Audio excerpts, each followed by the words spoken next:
ونستغفره ونعوذ بالله من شرور أنفسنا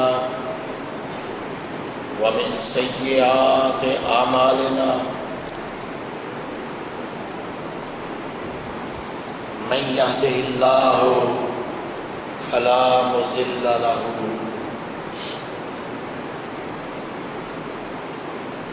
ومن يضلل فلا هادي له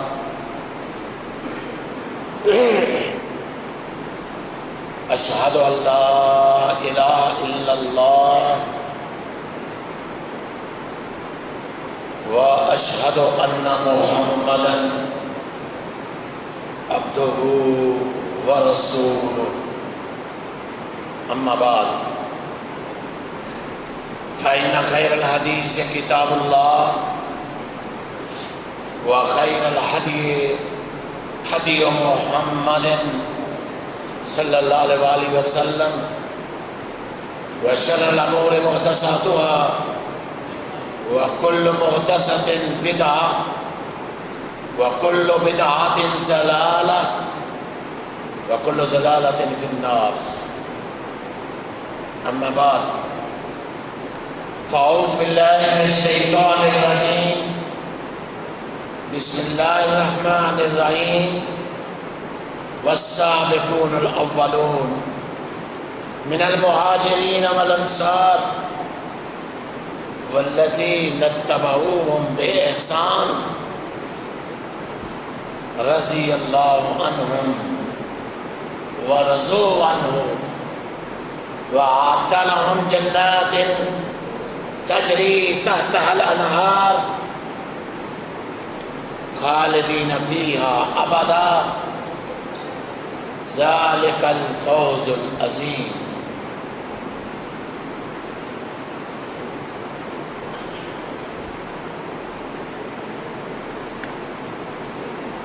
سب تعریفیں بزرگییں بڑائییں اور عظمتیں اللہ احکم الحاکمین کے لیے. درود و سلام ہوں ہادی برحق رحمت دو عالم امام الانبیاء سید الانبیاء خاتم النبیین جناب محمد الرسول اللہ صلی اللہ علیہ وآلہ وسلم کی ذات مبارکہ پر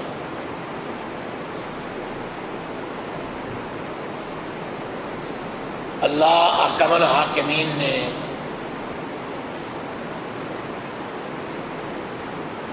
اس کائنات کو پیدا فرمایا اور کائنات میں اللہ نے حضرت انسان کو سب سے بہترین بنایا اور پھر انسانوں میں سے اللہ نے انبیاء کو سب سے اعلیٰ بنایا.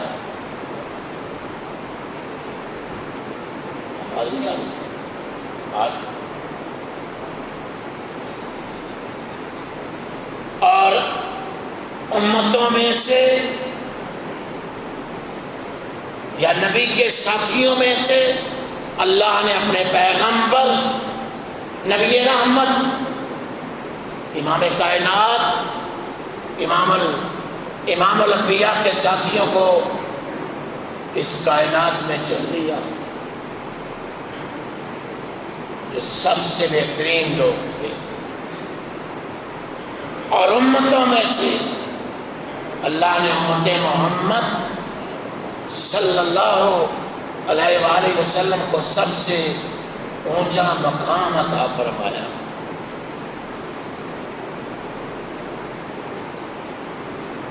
لیکن جو فضائل، جو مناقب، جو عظمتیں اللہ احکم الحاکمین نے نبی رحمت جناب رسول اللہ صلی اللہ علیہ وسلم کے ساتھیوں کو، آپ کے صحابہ کو عطا فرمائی، جس کا اللہ نے قرآن پاک میں جگہ جگہ ذکر فرمایا۔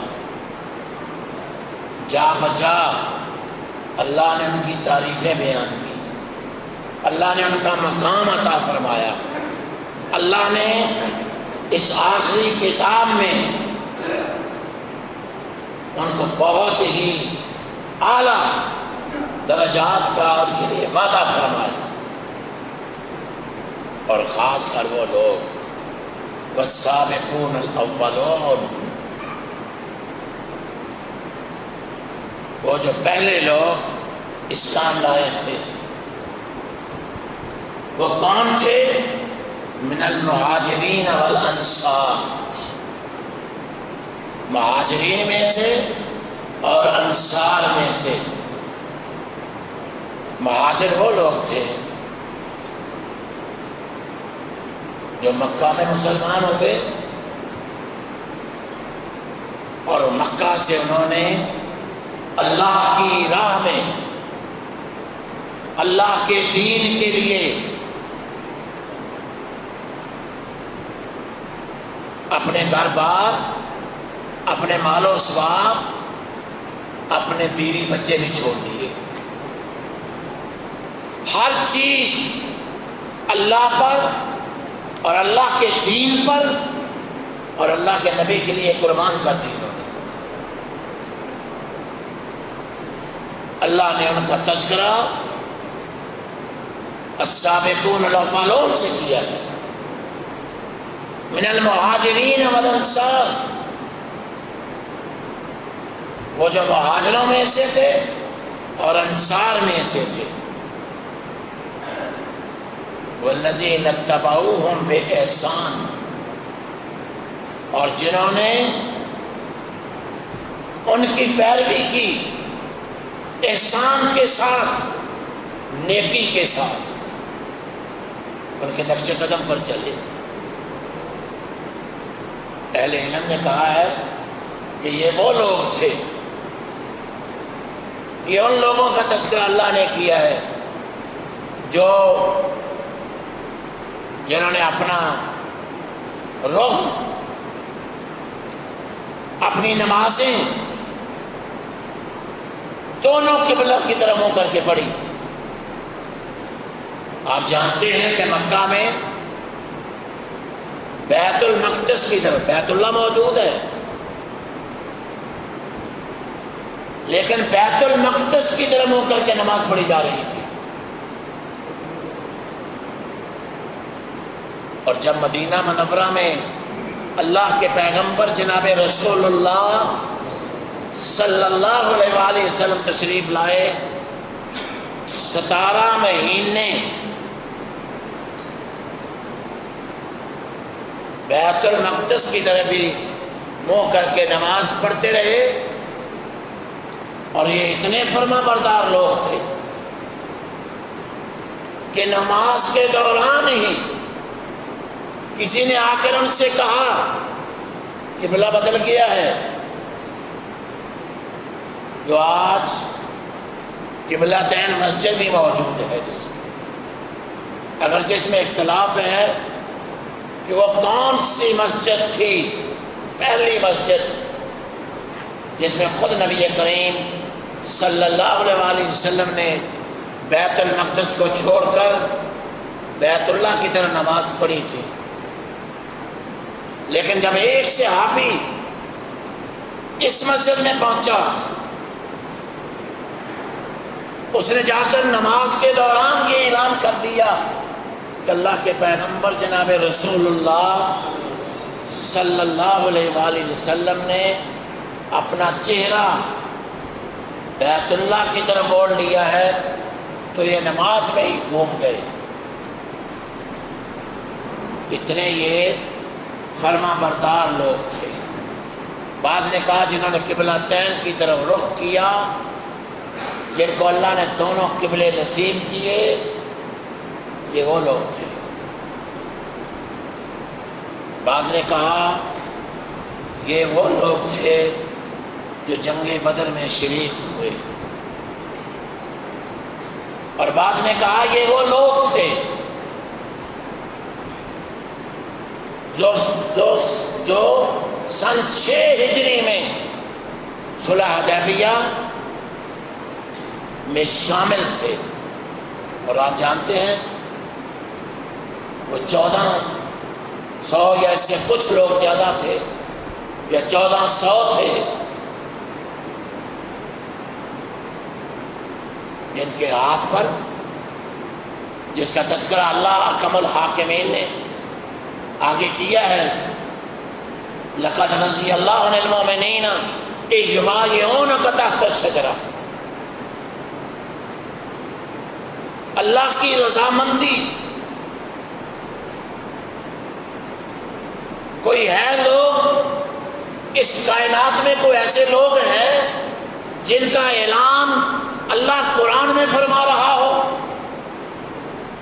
لقد رضی اللہ عن المؤمنین اذ یبایعونک تحت الشجرہ،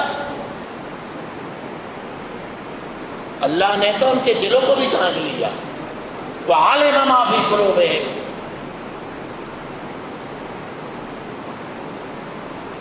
اتنی تعریف، اتنی عظمت ان لوگوں کی،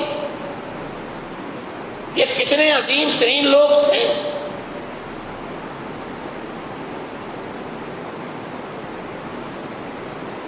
ہم کسی کو برا نہیں کہتے، ہم کہتے اللہ اس سے پوچھے گا جس طرح پوچھنے کا حق ہے، جنہوں نے کائنات کے امام الانبیاء، سید الانبیاء جناب محمد رسول اللہ صلی اللہ علیہ وسلم کے عظیم ساتھیوں کو یہ کہا کہ وہ انہوں نے اسلام چھوڑ دیا تھا اور مرتد ہو گئے تھے، اللہ ان سے پوچھے گا۔ لیکن ہمارا ایمان اور عقیدہ ہے، لیکن ہم وقت کے حکمرانوں کو یہ بتا دینا چاہتے ہیں کہ تم اہل سنت کے علماء کو پکڑ رہے ہو ان صحابہ کی تعریف کرنے پر، اور ان کو نہیں تم پوچھتے جو سرعام ان کو گالیاں دے رہے ہیں۔ جب ہمارا کلیجہ جلتا ہے، جب ہمارا خون کھولتا ہے، جب ہمیں تکلیف ہوتی ہے، ہم نہیں چاہتے کہ اس ملک میں کوئی فساد ہو، دنگا ہو، جھگڑا ہو، اور پھر اسی طرح قتل و غارت شروع ہو جس طرح پہلے ہزاروں علماء کو ایک دوسرے کو قتل کر دیا ہے۔ تم لوگ، ہم نے تو اپنے بندوں کو سمجھانا ہے، ہم نے جو لوگ بیچارے شجو پانے میں شک و شبے میں پڑ جاتے ہیں، پتہ نہیں واقعی نعوذ باللہ من ذالک کا حضرت عمر نے دروازے کو مارا تھا، دھکا دیا تھا، اور زہرا کے بچہ ہی جو پیٹ میں تھا وہ ساقط ہو گیا، اتنے بڑے بڑے جھوٹ تم ان عظیم ہستیوں پر باندھتے ہو۔ جس زہرا کی بیٹی کا نکاح اسی عمر سے ہوا، اس لیے کھلی چھٹی کسی کو نہ دی جائے۔ جب تم کھلی چھٹی دیتے ہو نا، پھر فساد ہوتے ہیں، پھر لوگوں کے خون کھولتے ہیں، پھر جب تمہارے کنٹرول سے چیز باہر ہو جائے گی پھر تم اس کو کنٹرول نہیں کر سکو گے۔ ہم نہیں چاہتے یہ خون خرابہ ہو، ہم نہیں چاہتے یہ قتل و غارت ہو،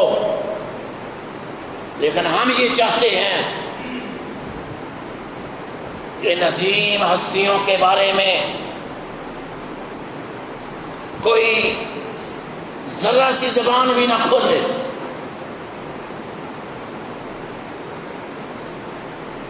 برے خیالات سے ان کے نام پر بھی حرف نہ آئے، ہم نہیں یہ چاہتے۔ ہماری جانیں نہیں، ہمارے مال نہیں، ہماری آل و اولاد نہیں، ساری کائنات ہم ان پر قربان کر دیں گے۔ جس قدر ہمیں ان عظیم ہستیوں سے محبت ہے، ہماری جانوں سے بھی زیادہ عزیز ہیں ہمیں یہ، ہماری لاکھ جانیں بھی ہوں تو ان پر قربان ہو جائیں۔ اس لیے یہ روایت جاری نہ کرو، اور جو کچھ آج اور کئی مہینوں سے سوشل میڈیا پر ہو رہا ہے، پتہ نہیں ان کو کیوں نہیں پکڑا جا رہا، پتہ نہیں ان کو کیوں عبرت کا نشان نہیں بنایا جا رہا، نہ جانے انہیں کیوں لگام نہیں دی جا رہی۔ ان کے لیے کورونا بھی ختم ہو گیا، ان کے لیے عام سڑکوں پر دمال ڈالنے کی اجازت بھی دے دی گئی، لیکن تم اہل سنت کے علماء کو مسجدوں سے پکڑ کر لے جا رہے ہو، ان کو اغوا کر رہے ہو۔ کیا ہم ان ہستیوں کے بارے میں ان لوگوں کو نہ بتائیں کہ یہ کتنی عظیم ہستیاں تھیں، ان کا مرتبہ کیا تھا، ان کا مقام کیا تھا؟ قرآن یہ کہہ رہا ہے والسابقون الاولون من المہاجرین والانصار والذین اتبعوہم بإحسان۔ بعض نے کہا یہ وہ لوگ تھے جو صلح حدیبیہ میں تھے، بعض نے کہا فتح مکہ کے بعد فتح مکہ تک جو لوگ تھے وہ سب اس میں شامل ہیں۔ اللہ نے ان سب کی تعریفیں کی ہیں۔ والذین اتبعوہم بإحسان، بعض نے تو یہ کہا ہے کہ تابعین اس سے مراد ہیں، بعض نے کہا ہے جو صحیح زیادہ ہے ابن کثیر رحمۃ اللہ علیہ نے اور امام قرطبی نے اسی کو صحیح کہا ہے کہ قیامت تک جو لوگ ان کے نقش قدم پر چلنے والے ہیں، جو لوگ ان سے محبت کرنے والے ہیں، جو لوگ ان کی اقتداء کرنے والے ہیں، وہ سب اس میں شامل ہیں۔ یہ بڑی عظیم ہستیاں تھیں، اللہ ان کے بارے میں کہہ رہا ہے رضی اللہ عنہم ورضوا عنہ۔ ہم سب یہ کہتے ہیں ہمیں اللہ کی رضا چاہیے، تو یہ وہ لوگ تھے جن سے اللہ راضی ہو گیا اور وہ اللہ سے راضی ہو گئے۔ جب اللہ کہہ رہا ہے کہ میں ان سے راضی ہو گیا اور وہ مجھ سے راضی ہو گئے، پھر کس کی مجال ہے کہ ان کو یہ کہے وہ سارے کے سارے کافر ہو گئے تھے؟ نعوذ باللہ من ذالک، استغفر اللہ۔ پھر اللہ نے کیا فرمایا؟ وَأَعَدَّ لَهُمْ جَنَّاتٍ تَجْرِي تَحْتَهَا الْأَنْهَارُ۔ راضی کس طرح ہو گیا؟ اللہ نے ان کے لیے ایسے باغات تیار کیے جن کے نیچے سے نہریں بہتی ہیں، ایسے عالی شان مکان، ما لا عین رأت ولا اذن سمعت ولا خطر علی قلب بشر۔ ان ہستیوں کے لیے یہ تو ہمیں یقین ہے، ہم کسی کے بارے میں نہیں کہہ سکتے یہ جنتی ہے یہ جہنمی ہے، لیکن ان کے بارے میں علی وجہ البصیرت، بغیر کسی شک و شبہ کے ہم یہ کہہ سکتے ہیں اللہ احکم الحاکمین فرما رہے ہیں رضی اللہ عنہ ورضوا عنہ۔ اللہ ان سے راضی ہو گیا اور یہ اللہ سے راضی ہو گئے۔ ان لوگوں کے لیے اللہ نے وہ باغات تیار کیے ہیں جن کے نیچے سے نہریں بہتی ہیں۔ ان کی مدت کتنی ہوگی؟ 100 سال کے لیے، 1000 سال کے لیے، 10,000 سال کے لیے؟ خالدین فیہا ابدا، خالدین فیہا ابدا، تاکید کے لیے ابدا، پھر فرمایا ہمیشہ ہمیشہ رہیں گے اس میں۔ کوئی انقطاع بھی نہیں ہوگا کہ آج میرے پاس میرا کاروبار بھی ہے، میرے پاس مال بھی ہے، میرے پاس باغات بھی ہیں، میرے پاس کوٹھیاں بھی ہیں، اور کل سارا کچھ ہی چھن گیا۔ دنیا میں میرے بڑے بڑے محلات ہیں، لیکن کل یہ بندہ پھانسی پر چڑھ گیا، کسی نے اس کو قتل کر دیا، وہاں کوئی ایسا مسئلہ نہیں ہوگا۔ خالدین فیہا ابدا۔ اور پھر ساتھ ہی فرمایا ذالک الفوز العظیم، ذالک الفوز العظیم۔ اور لوگوں یہ بہت بڑی کامیابی ہے، کوئی معمولی کامیابی نہیں ہے۔ یہ کن کو ملی؟ کون اس کا حقدار ٹھہرا؟ کس کے حصے میں یہ کامیابی آئی؟ امام الانبیاء، سید الانبیاء، جناب محمد الرسول اللہ صلی اللہ علیہ وسلم کے ساتھیوں کے حصے میں آئی۔ اور پھر فرمایا، سورۃ حجرات پڑھ کے دیکھیں، وَاعْلَمُوا أَنَّ فِيكُمْ رَسُولَ اللَّهِ، یہ جان لو کہ تم میں اللہ کے رسول صلی اللہ علیہ وسلم موجود ہیں۔ لو یطیعکم فی کثیر من الامر لعنتم، اگر وہ تمہاری بہت سے معاملات میں تمہاری اطاعت کریں گے تو تم مشکل میں پڑ جاؤ گے، بلکہ تم نے اللہ کے پیغمبر کی اطاعت کرنی ہے۔ اللہ کے پیغمبر تمہاری بات پر عمل نہیں کریں گے، کیوں؟ وما ينطق عن الهوى ان هو الا وحی یوحی۔ پیغمبر ایک ہستی ایسی ہے جس پر اللہ کی وحی آتی ہے۔ صحابہ کو بھی یہ مقام نہیں ملا۔ صحابہ آپ صلی اللہ علیہ وسلم کی پیروی کرنے میں کمال درجے پر پہنچے ہوئے تھے، کمال درجے پر۔ کوئی ایک بھی صحابی آپ نہیں دکھا سکتے کہ جس نے اللہ کے پیغمبر صلی اللہ علیہ وسلم کی بات کا کبھی انکار کیا۔ اب یہ مثالیں دینے کا وقت نہیں ہے، لیکن وہ باکمال مطیع و فرما بردار تھے، جنہوں نے اپنا مال، اپنی اولاد، من، تن، دھن اللہ کے لیے، اللہ کے دین کے لیے، نبی کریم صلی اللہ علیہ وسلم کی خدمت میں لا کر رکھ دیا۔ کبھی نہیں سوچا کہ میرے گھر والوں کا کیا بنے گا۔ آگے آئے گا اس جنگ کا ذکر بھی، جب پھل پکے ہوئے تھے اور گرمی شدت کی تھی، گھر سے باہر نکلنا مشکل تھا۔ جس نے مکہ اور مدینہ منورہ کی گرمی دیکھی ہے وہ جانتے ہیں کہ اگر ہم اس زمین پر دوپہر کے وقت پاؤں رکھتے ہیں تو پاؤں جل جاتے ہیں، لیکن انہوں نے ہر حال میں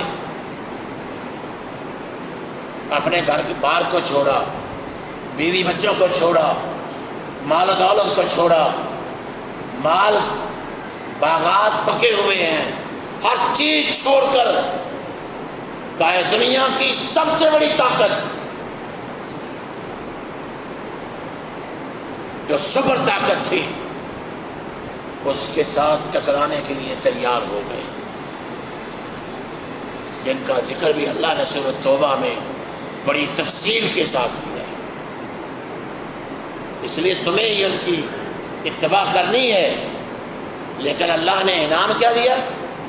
وَلَٰكِنَّ اللَّهَ حَبَّبَ إِلَيْكُمُ الْإِيمَانَ وَزَيَّنَهُ فِي قُلُوبِكُمْ۔ یہ صحابہ کی تعریف کی جا رہی ہے۔ یہ کون تعریف کر رہا ہے؟ ساتویں آسمان سے اللہ احکم الحاکمین وحدہ لا شریک۔ وَلَٰكِنَّ اللَّهَ حبب الیکم الایمان وزینہ فی قلوبکم، اللہ وہ ہے، اللہ نے تمہارے لیے ایمان کو پسند کر لیا اور تمہارے دلوں میں اس کو مزین کر دیا۔ ایمان تمہارے دلوں میں داخل ہو گیا، تمہارے سینوں میں مزین ہو گیا، اور تمہیں اللہ نے اس کائنات کے لیے چن لیا۔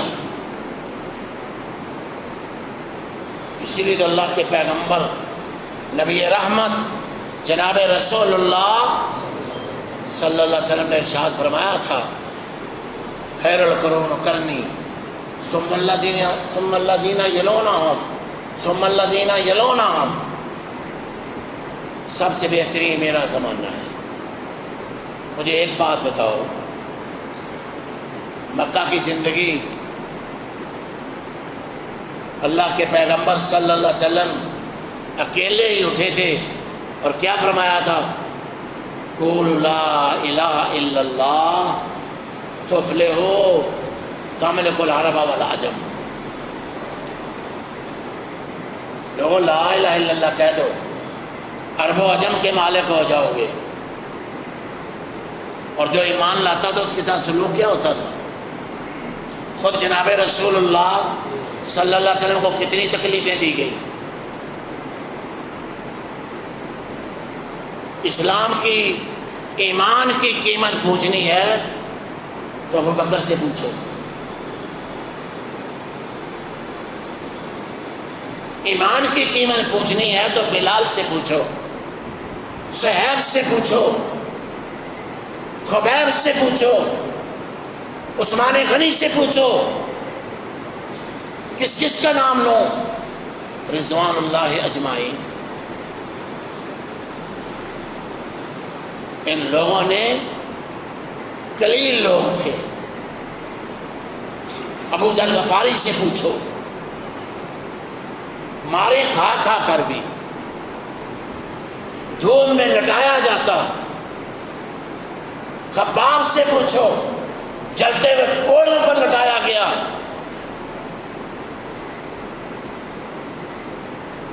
بلال سے پوچھو، جن پر بھاری بھرکم گرم پتھر رکھے جاتے، اوپر لوگوں کو بٹھایا جاتا، سینے سے پھر بھی آواز آتی احد احد۔ اب ہم ان کے بارے میں یہ کہیں کہ ان کے تو تفکرات ہی بدل گئے تھے، ان کے تو خیالات ہی بدل گئے تھے، وہ تو اسلام سے پھر گئے تھے، انہوں نے دھوکہ دیا اسلام کو، نعوذ باللہ من ذالک۔ اللہ فرماتے ہیں اللہ نے ان کے دلوں میں اسلام کو داخل کر دیا اور مزین کر دیا، اور وہ لوگ، اللہ اکبر، فرمایا وَقَرَّ عَلَيْكُمُ الْكُفْرَ وَالْفُسُوقَ وَالْعِصْيَانَ۔ کفر سے کتنے دور تھے وہ، نافرمانی سے کتنے دور تھے وہ، فسق و فجور سے وہ کتنے دور تھے۔ اللہ خود فرما رہا ہے، کفر کو، فسق و فجور کو اور گناہوں کو اللہ نے ان کے لیے ناپسند بنا دیا۔ وہ تھے کون؟ وہ کون تھے؟ میں اور آپ نہیں کہہ رہے، کائنات کا رب یہ کہہ رہا ہے، اولئک هم الراشدون، یہ سارے ہدایت یافتہ تھے، یہ سارے ہدایت یافتہ تھے۔ ان سے بڑی ہدایت والا نہ آیا ہے نہ آئے گا، نہ ہو سکتا ہے، نہ ہوگا۔ یہ بہت ہی عظیم ترین لوگ تھے، اللہ اکبر، جنہوں نے اپنا سارا کچھ اللہ کی رضا کے لیے قربان کر دیا۔ ان الذین آمنوا وہاجروا وجاہدوا، وہ لوگ جو ایمان لے آئے،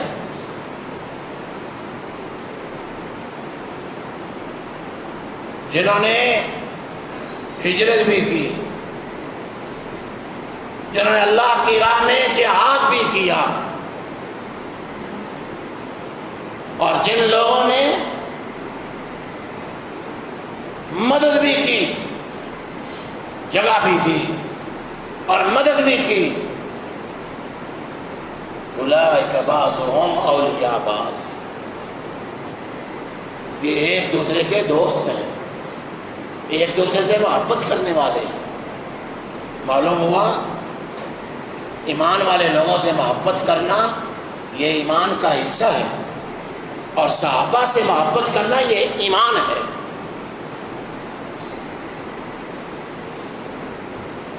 اور صحابہ سے بغض رکھنا، صحابہ سے کینہ رکھنا، اللہ اکبر، اسی لیے تو کائنات کے امام نے فرمایا تھا لا تسبوا صحابی، متفق علیہ حدیث ہے، فرمایا لا تسبوا صحابی، لوگوں میرے صحابی کو گالی نہ دو، وَلَوْ أَنَّ أَحَدَكُمْ أَنفَقَ مِثْلَ أُحُدٍ ذَهَبًا مَا بَلَغَ مُدَّ أَحَدِكُمْ وَلَا نَصِيفَهُ، میرے ایک صحابی نے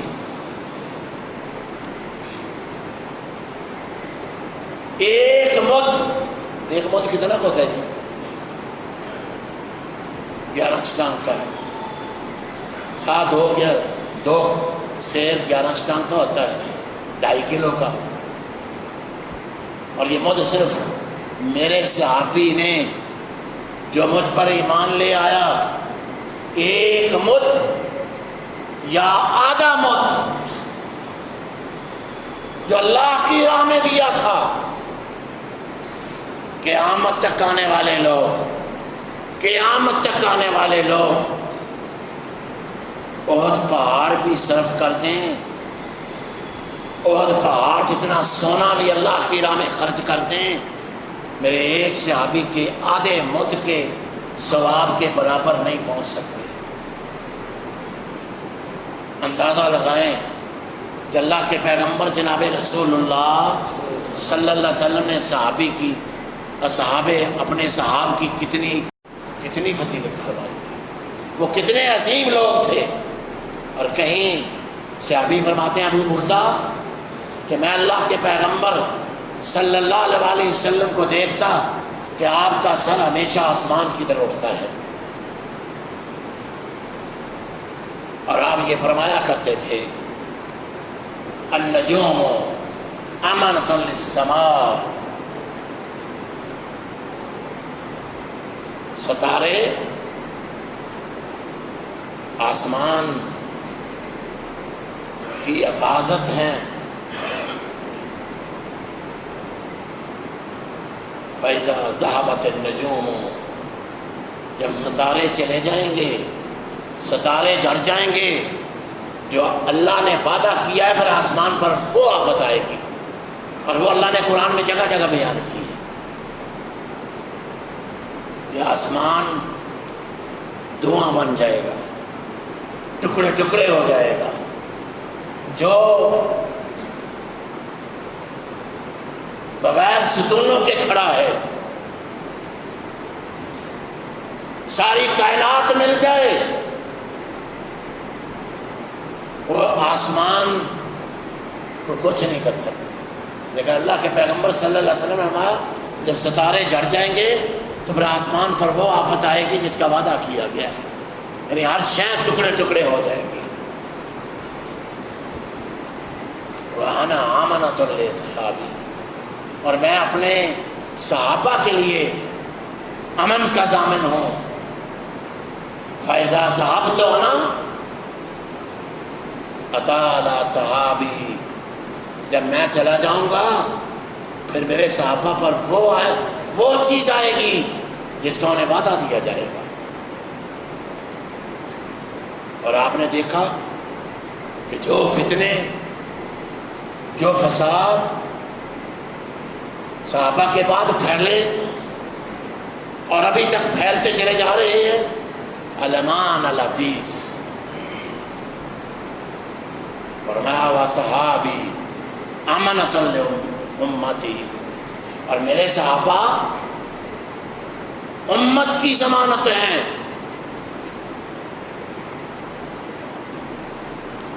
امن کے ضامن ہے جب تک میرا ایک بھی صحابی ہوگا، اور وہ صحیح بخاری اور صحیح مسلم کی وہ روایت بھی آپ نے پڑھی ہوگی، اللہ اکبر، یاتی الی الناس زمان فیغزو فیام من الناس، لوگوں پر ایک زمانہ آئے گا، لوگ جنگ کے لیے نکلیں گے، فتح نہیں ہو رہی ہوگی، کہنے والا کہے گا حل فیکم،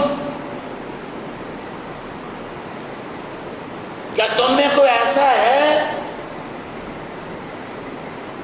من رعا رسول اللہ صلی اللہ علیہ وسلم، جس نے اللہ کے پیغمبر نبی رحمت امام کائنات جناب رسول اللہ صلی اللہ علیہ وسلم کو اپنی آنکھوں سے دیکھا ہے؟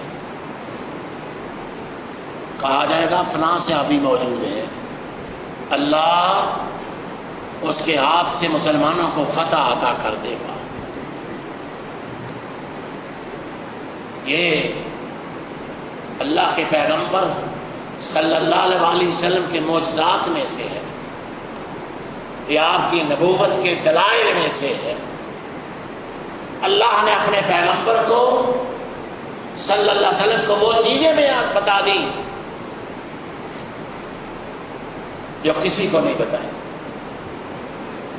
ہمارا ایمان ہے، اس کے بارے میں تھوڑی سی میں غلط فہمی، شاید کوئی غلط سمجھنے پر مجبور ہو جائے، ہمارا ایمان اور عقیدہ ہے اللہ نے جو اپنے پیغمبر کو بتلا دیا،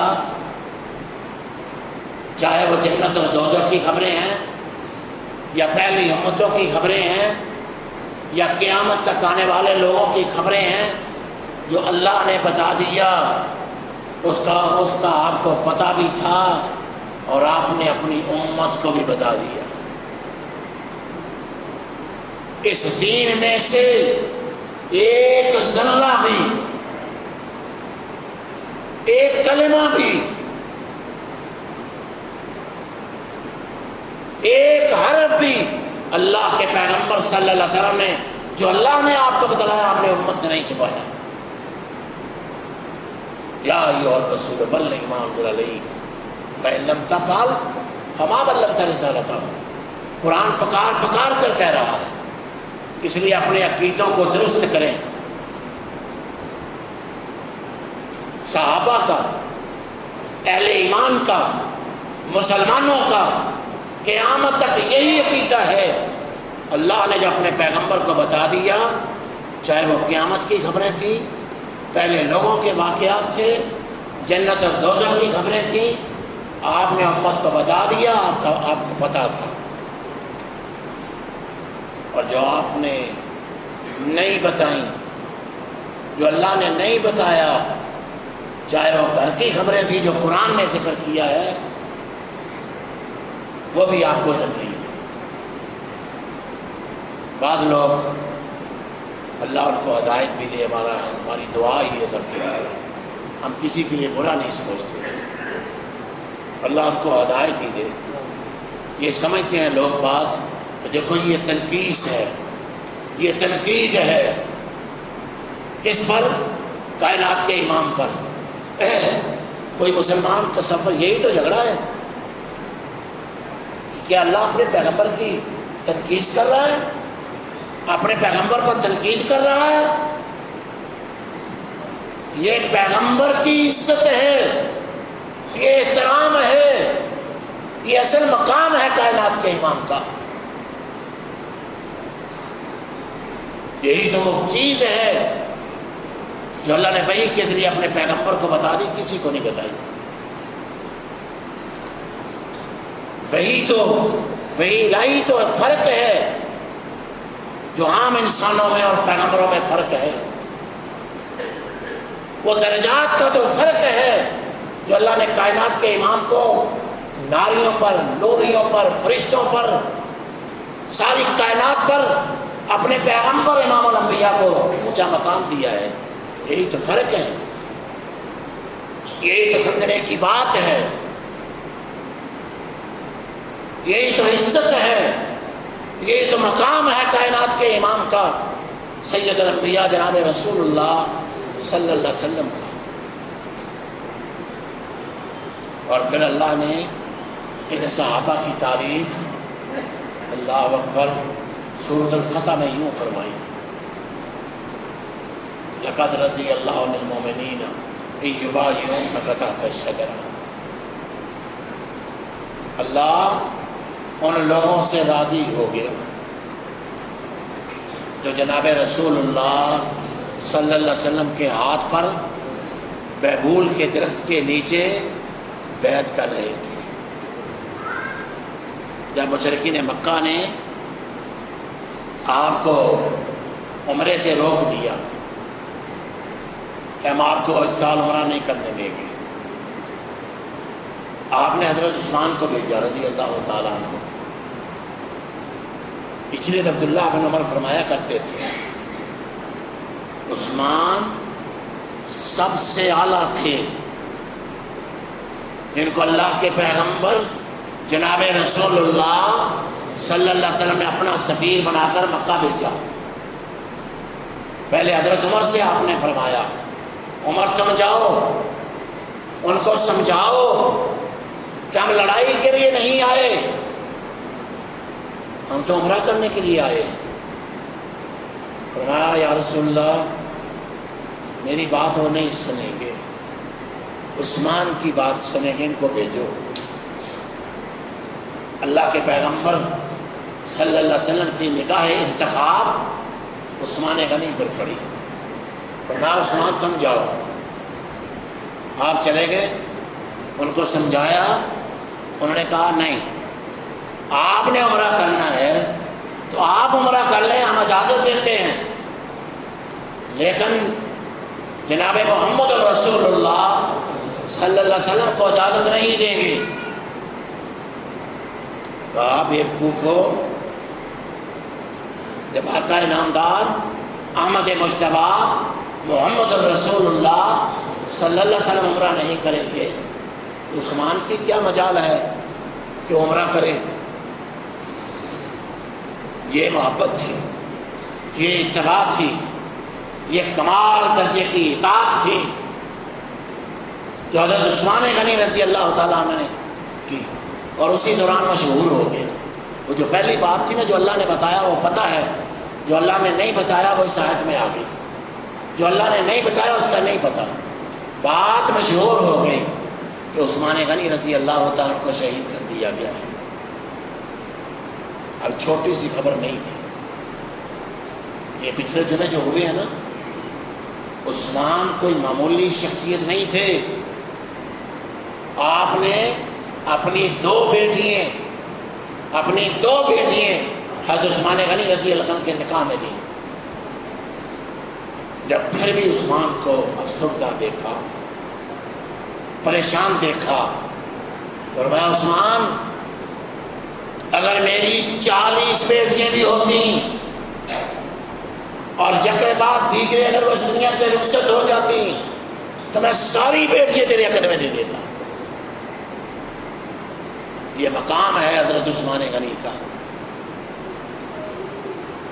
اللہ اکبر. حضرت عثمان کے بارے میں یہ افواہ مشہور ہو گئی. اللہ کے پیغمبر صلی اللہ علیہ وسلم کو بہت صدمہ پہنچا. آپ نے سارے صحابہ کو بتایا اور فرمایا اب میرے ہاتھ پر بیعت کرو، جب تک عثمان کے خون کا بدلہ نہیں لے لیں گے واپس نہیں جائیں گے. ایک مسلمان کے خون کی کتنی قدر و قیمت ہے. یہ ٹھیک ہے وہ خون کسی معمولی انسان کا خون نہیں تھا. یہ بات کر کے میں ختم کرتا ہوں. کوئی کسی معمولی انسان کا یہ خون نہیں تھا. یہ ذوالنورین کا خون تھا 1400 صحابہ نے اس درخت کے نیچے امام الانبیاء سید الانبیاء جناب رسول اللہ صلی اللہ علیہ وسلم کے ہاتھ پر بیعت کی، مر جائیں گے، کٹ جائیں گے، عثمان کا بدلہ لے کے جائیں گے۔ یہی اختلاف تھا سیدنا امیر معاویہ رضی اللہ تعالیٰ عنہ اور سیدنا علی مرتضیٰ رضی اللہ عنہ کے درمیان، اور اماں عائشہ صدیقہ اور علی مرتضیٰ رضی اللہ تعالیٰ عنہ کے درمیان، کہ جب تک عثمان کا بدلہ نہیں لیا جاتا مسلمانوں کو چین نہیں آئے گا۔ کائنات کے امام نے تو بیعت کر لی اور پھر اپنا ہاتھ اپنے دوسرے ہاتھ پر رکھا، یہ عثمان کا ہاتھ ہے، یہ محمد صلی اللہ علیہ وسلم کا ہاتھ ہے، اس وقت تک میں مدینہ واپس نہیں جاؤں گا جب تک عثمان کا بدلہ نہیں لیا جائے گا۔ عثمان کوئی معمولی شخصیت نہیں تھی، تو اللہ نے ان صحابہ کے لیے فرمایا فعلم ما فی قلوبہم، اللہ نے جو ان کے دلوں میں جان لیا، انزل السکینۃ علیہم، اللہ نے ان کے دلوں پر سکون نازل کر دیا۔ بے سر و سامان تھے، لڑائی کے لیے نہیں گئے تھے، لڑائی کا ارادہ نہیں تھا، لیکن اب اللہ نے وہ قوت عطا کر دی، وہ جذبہ ایمانی پیدا کر دیا، اور فرمایا اللہ نے پھر یہ ان کو فتح مکہ کی خوشخبری کا سبب بھی بنا دیا۔ صحابہ کے فضائل تو اتنے ہیں، قرآن اس سے بھرا پڑا ہے۔ اس لیے بھائیوں کو یہ نہ سمجھے کہ صحابہ کی فضیلت بیان کرنا، خاص کر اس دور میں لوگوں کو پتہ ہونا چاہیے۔ بعض لوگ کہتے ہیں پھر کیا ہوا، یہ کفر تو نہیں ہے، یہ کفر ہے، یہ کفر ہے، یہ کفر ہے صحابہ کو گالی دینا یا صحابہ کی تنقید کرنا یا صحابہ کے بارے میں غلط باتیں کرنا، یہ کفر سے کم نہیں ہے۔ اس لیے ہم یہ حکومت سے بھی کہتے ہیں، ہمارا ان لوگوں سے کوئی لینا دینا نہیں ہے۔ اگر آپ انصاف کا ترازو آپ کے ہاتھ میں ہے، پھر یہ دے لو، انصاف کرو۔ کسی کو تم سارا میڈیا دے دیتے ہو 1 مہینے کے لیے، جو تم نے گالی نکالنی ہے نکال لو۔ پوری دنیا کے لوگوں کو گالیاں دیتے ہوئے تم پاکستان کے لوگوں کو سناتے ہو۔ پاکستان کے ہر شہر کی مجلسوں میں لوگ گالیاں دیتے ہوئے اپنے گھر میں بیٹھے ہوئے ٹی وی پر دیکھ رہے ہیں، لیکن حکومت کو ٹس سے مچ نہیں ہوتی، ان کو کوئی پوچھنے والا نہیں ہے۔ اور ہمارے علماء کو رات کے اندھیرے میں تم اغوا کر کے لے جاتے ہو۔ خدا را اس سے بچو، کوئی بڑے طوفان کا سبب نہ بنے۔ ہم یہ طوفان برپا نہیں کرنا چاہتے، ہم مسلمانوں کی قتل و غارت کو ایسا نہیں دیکھنا چاہتے کہ مسلمانوں پہلے ہی جو گردنیں لوگوں نے کاٹی تھیں وہ کوئی کم نہیں تھی، اب خون بہے گا، پوری دنیا آپ کے خون کے پیاسی ہے، پوری دنیا آپ پر اس طرح جھپٹی ہوئی ہے جس طرح دسترخوان پر کھانے کے لیے وہ جھپٹتے ہیں، اور ایک ایک کر کے تمہیں قتل نیز کر رہے ہیں۔ اور یہودی لابی، مجھے کہنے جو کوئی یہودی لابی اس فتنہ انگیزی میں لگی ہوئی ہے کہ مسلمان آپس میں ہی قتل و غارت کریں۔ اللہ تعالیٰ ہمیں ایمان والی زندگی نصیب فرمائے۔ اللہ حکم الحاکمین ان عظیم لوگوں سے محبت اور ان کی اقتداء اور ان کا احترام کرنے کی توفیق عطا فرمائے۔ وصلی اللہ تعالی علی خیر خلقہ آلہ وصحبہ اجمعین۔ سارے دوست